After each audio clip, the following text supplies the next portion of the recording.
प्रिय विद्यार्थियों, DSS online कक्षा में आपका स्वागत है। मैं हिंदी अध्यापक हेमवती नंदन सिंह। हिंदी बसंत भाग 3 के अंतर्गत हम सभी अध्याय 12 पाठ 12 सुदामा चरित नामक कविता का अध्ययन कर रहे थे, जिसमें पहला पद या पहला पैराग्राफ हम लोगों ने पढ़ लिया था। आज मैं आपको प्रसंग सहित इसकी व्याख्या करूँगा, वो दूसरे पद की या दूसरा पैराग्राफ जो यहाँ से दिया हुआ है कि ऐसे बेहाल बिवाइन सो, यहाँ से लेकर और पानी परात को हाथ छू नहीं, नैनन के जल सो पग दो। तो आइए इसे शुरू करते हैं। व्याख्या करने से पहले इसके बारे में समझ लीजिए कि इसका प्रसंग क्या है। इन पंक्तियों में कवि ने क्या कहा है, किसके हृदय के भाव को या किसके मन के भाव को उन्होंने व्यक्त किया है। तो इस पंक्ति में नरोत्तम दास जी ने लिखा है या इन पंक्तियों के द्वारा ये स्पष्ट किया है कि जब भगवान श्री कृष्ण अपने बचपन के प्रिय मित्र या बचपन के मित्र जो सुदामा जी हैं, जब उनकी दयनीय स्थिति देखते हैं, उनके पैरों में जो एड़ियाँ हैं वो फटी हुई हैं, पैरों में कांटे चुभे हुए हैं, उसके जाले इधर उधर बिखरे पड़े हैं, चिन्ह उनके पैरों में कांटों के दिख रहे हैं, तो उन्हें अत्यंत कष्ट होता है कि मेरे बचपन का मित्र, और वो कहते भी हैं कि हे मित्र, क्यों नहीं तुम यहाँ आए मेरे पास, और पहले क्यों नहीं आए, इतना तुम दुख भोगते रहे और मुझसे मिलने नहीं आए। और ऐसा कह के वो फूट फूट कर रोने लगते हैं, और इतना रोते हैं कि उनके रोने से जो अश्रुधारा निकलती है उसी से सुदामा के पैर धुल जाते हैं। यानी एक मित्र की स्थिति का वर्णन किया गया कि मनोदशा जब अपने मित्र को कष्ट में देखता है तो क्या उसकी दशा होती है, इसका वर्णन उन्होंने किया है। चलिए शुरू करते हैं। जो इसकी पहली पंक्ति है वो ये है, ऐसे बेहाल बिवाइन सो पग कंटक जाल लगे पुनि जोए। नरोत्तम दास जी लिखते हैं कि सुदामा की जो पैर हैं उसकी एड़ियों, पैर की एड़ियों में दरारें पड़ी हुई हैं, अर्थात उनकी एड़ियाँ फटी हुई हैं, उनके पैरों का हाल बेहाल है। ठीक है। बिवाई का अर्थ होता है फटी एड़ियाँ। जब एड़ियों में जब दरारें पड़ जाती हैं, दरारें और बड़ी हो जाती हैं, जो अत्यंत कष्टकारी होती हैं, कष्टदायी होती हैं, उसको बिवाई की स्थिति कहा जाता है। और पग कंटक जाल लगे पुनि जोए, पग यानी पैर, कंटक कांटे, जाल यानी कुछ कांटों का कुछ कांटे उनके पैर में चुभे हुए हैं, कुछ जाले उनके धोती में लपटे हुए हैं। तो भगवान श्री कृष्ण क्या करते हैं, पग कंटक जाल लगे पुनि जोए, वो ढूंढ ढूंढ कर उनके पैरों से कांटे और उसके जाले निकालने लगते हैं, और उनकी फटी हुई एड़ियों को देखकर अत्यंत दुखी होते हैं। सॉरी, आगे देखिए दूसरी पंक्ति। अब भगवान श्री कृष्ण क्या कहते हैं, हाय महा दुख पायो सखा। वो कहते हैं कि हे मित्र, तुमने अत्यंत दुख सहा है, अत्यंत कष्ट सहा है। हाय महा दुख पायो सखा, हे मित्र तुमने अत्यंत कष्ट सहे हैं।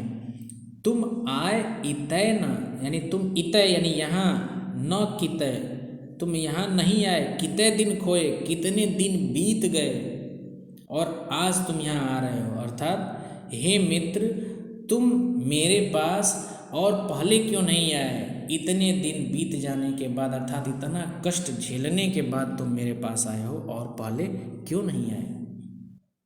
ठीक है। अब अगली पंक्ति देखिए, देख सुदामा की दीन दशा।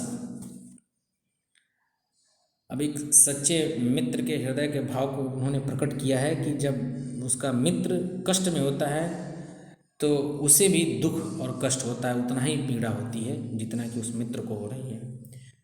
देख सुदामा की दीन दशा।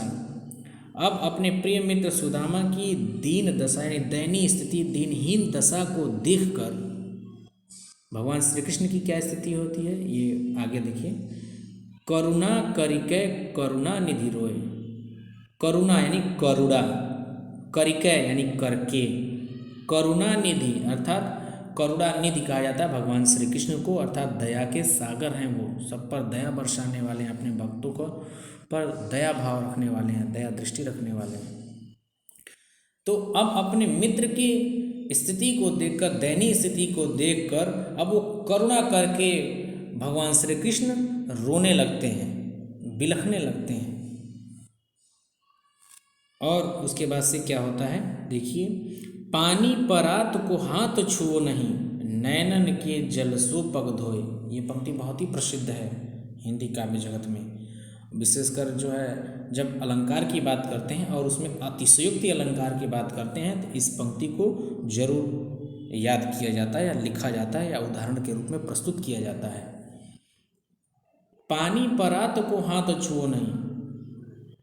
अब भगवान श्री कृष्ण अपने मित्र के पैर को पखारने के लिए, धोने के लिए, अतिथि सत्कार का एक हिस्सा है अतिथि देवो भव, जो हमारी भारतीय संस्कृति या भारतीय परंपरा में माना जाता है कि अतिथि, और यहाँ तो अतिथि के साथ साथ वो उनके सच्चे मित्र हैं, प्रिय मित्र हैं। तो अब वो अतिथि सत्कार में लगे हुए हैं और क्या करते हैं, क्या स्थिति होती है देखिए, पानी परात को हाथ छुओ नहीं। परात में पानी लाया गया था। परात एक बड़ा सा पात्र बर्तन होता है जो जिसमें आटा या जल या जो कुछ रखा जाता है उसे परात कहा जाता है। विवाह शादी के अवसर पे आपने देखा होगा परात को, घर में भी इसके उदाहरण मिल जाएंगे लेकिन छोटे रूप में ये मिलता है परात। तो पानी परात को हाथ छुओ नहीं, जो परात में वहाँ पानी लाया गया था, भगवान श्री कृष्ण ने उस परात में रखे हुए जल को हाथ से छुआ तक नहीं। नैनन के जलसो पग धोए, और इतना रोए, अपने मित्र की स्थिति देखकर इतना रोए, इतना कष्ट हुआ उन्हें कि उनके अश्रु धाराओं से, जो आँख से निकलने वाली जो आंसू हैं, उनकी धाराओं से या उनके आंसुओं से ही सुदामा के पैर धुल गए।